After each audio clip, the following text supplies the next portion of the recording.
The Gondolier. Presented by Still a Frog.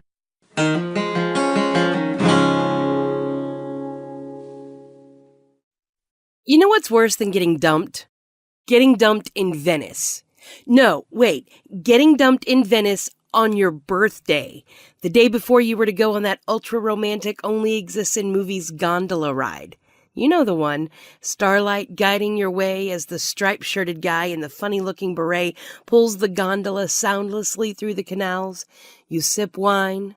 Red, because this is Italy after all. Kiss beneath the bridge of sighs, the romance enveloping every moment as this fantasy comes to life. That was supposed to be my birthday celebration, with the man that I love snuggled close by my side. Instead, he comes in after a stroll along the Rialto and announces without preamble, "I can't do this anymore."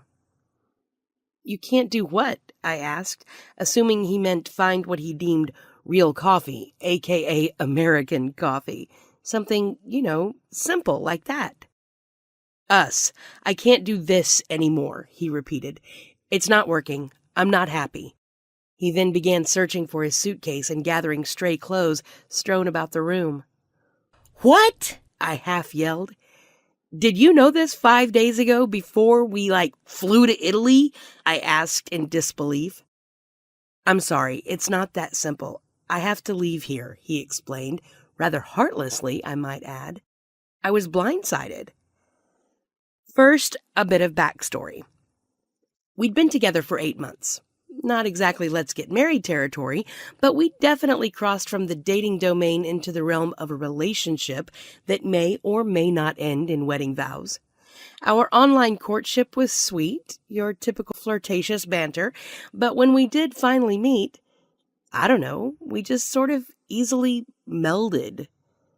So what the hell had happened between last night and his morning walk down the street to get an espresso, which he disdainfully sipped, resenting its very un-American bitterness, even with about 15 sugars? And that's exactly what I asked him. "This was your idea, remember? For my 40th? "I don't know," he replied. "The feeling, I guess it's just not there. And I think I've been trying to force it this whole time," he said, still struggling with his suitcase. "So let me get this straight," I practically screamed. "You're breaking up with me in Venice the day before my birthday? Who the hell does that?" "I'm sorry, but it'd be wrong to spend it with you under the circumstances, especially given what we had planned," he said. Was this really happening? I began scanning the room for some video cameras. An elaborate birthday prank. Ashton Kutcher was going to pop out from behind the curtain and inform me that I'd been punked, right?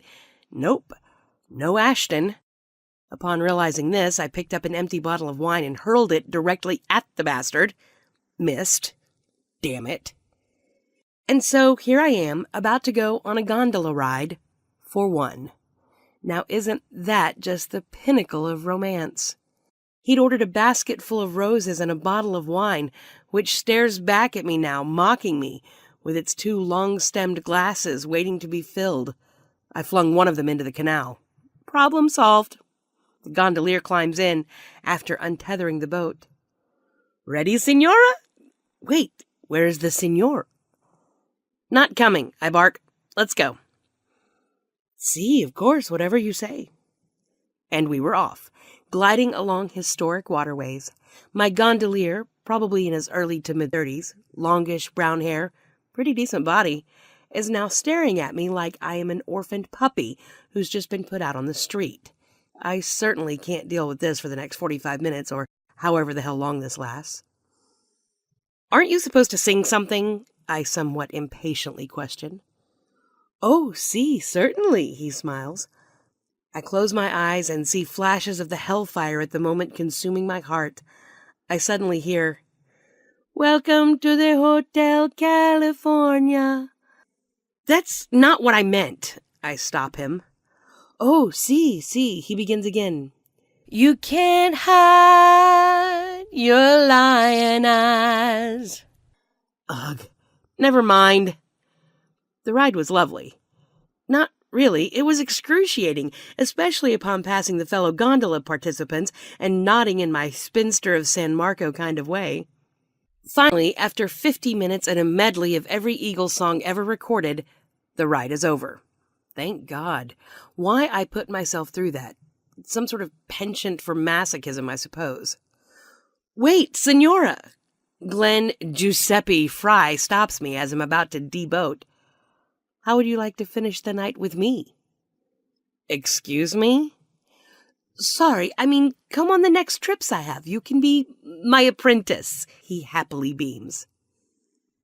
It's my birthday, I inexplicably decide to whisper to him. Happy birthday! All the more reason to spend it on the canal. What the hell? I was just going to go back to my 100 square foot hotel room and sulk while consuming an entire loaf of bread anyway. Our last passengers of the night were an older couple, probably mid-60s. Wedding rings aside, I could tell that they'd been together for quite some time. I'm the gondolier in training, I felt the need to offer by way of explanation for my presence. Oh, that's nice, dear, the lady replied. I didn't know they had women. They held hands, they kissed under all the right bridges, and they talked. After all those years, to still be so into one another's lives. Aren't you going to sing? I turned and whispered to the gondolier/Eagles groupie. No, Signora. Most ask me to sing when they have nothing to say to each other. These two can't say enough, he grinned. I then heard her observe, being in a boat always reminds me of the time Bethany, with that shark fin, scared the heck out of Douglas in the kiddie pool when he was just a little boy. I figured he'd never set foot near water again, she giggled, and he laughed with her. This is romantic, isn't it? The man pronounced proudly. Thank you for this trip, she gushed. But not nearly as romantic, he continued, as the 5 decades it took to get here. Venice is nice, but it ain't got nothing on the life we've had together. He leaned in and gently kissed her cheek. They were sweet, my gondolier observed after they left. They were, I agreed. And you had a nice birthday? He asked. I did, I replied with a smile, honestly meaning it. Good, I hope it made you happy. And I also hope you got to see what love really is, he said thoughtfully. What do you mean? I asked. Your heart is broken, no? No, I mean, yes, it is, I answered solemnly, flashing back to the reality of my now half-vacated hotel room. Maybe you're putting too much of this idea of romance and not enough on love itself. Okay, where the hell did Dr. Phil just come from, and how did he know the first thing about me or my situation? It is just my guess. It was almost as if he'd read my mind. Love is not some big Hollywood fantasy romance with a capital R. It took those two half a century to get here, to have the romantic adventure they always dreamed of. But the connection? That they had all along. So let me get this straight, I interjected. I didn't need to come all the way to Venice to get dumped on my birthday by Mr. Just Not Feeling It Anymore. Not exactly Shakespeare, but you got it, he smiled. And in that moment, I realized that he was right. I hadn't felt it either, though I certainly wanted to. What are you, like some Italian male gondoliering version of Oprah? I grinned. Actually, he said, breaking into a West Tennessee twang, I'm a Memphis boy, Elvis, Graceland, and a big Eagles fan, he smirked. Ha! Go figure. And then he kissed me, softly. It was lovely. What was that for? I asked. As they say, when in Rome. I thought this was Venice, I playfully responded. Every woman deserves to be kissed on her birthday while in a gondola, he whispered, brushing my hair back away from my cheek. And also because you inspired me, he said, as we pulled in to tie off, a foreboding-looking man waiting for our arrival. I inspired you? Yes, he responded. I looked at him quizzically. Luigi, he said, turning to the stern one-man Italian welcoming committee, I'll always appreciate the opportunity that you gave me, and I'll never forget you. But I'm going home. You see, there's this girl. He grinned widely. I couldn't help but laugh. He hugged Luigi once, fiercely, and then as he walked out, he turned to me and shrugged. It's time to leave. I'm not going to find romance pushing this old boat through a knee-deep canal. It's on to the next adventure.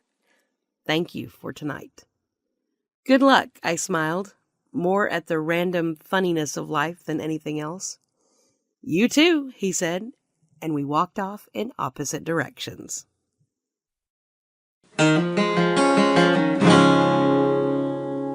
Want to hear more about fall down laughing first date disasters, hilarious online dating nightmares, and even that rare magical meeting that turns into a romance for the ages? Download our free app, A New True Story Every Day, the ever-entertaining comedy of the attraction between men and women.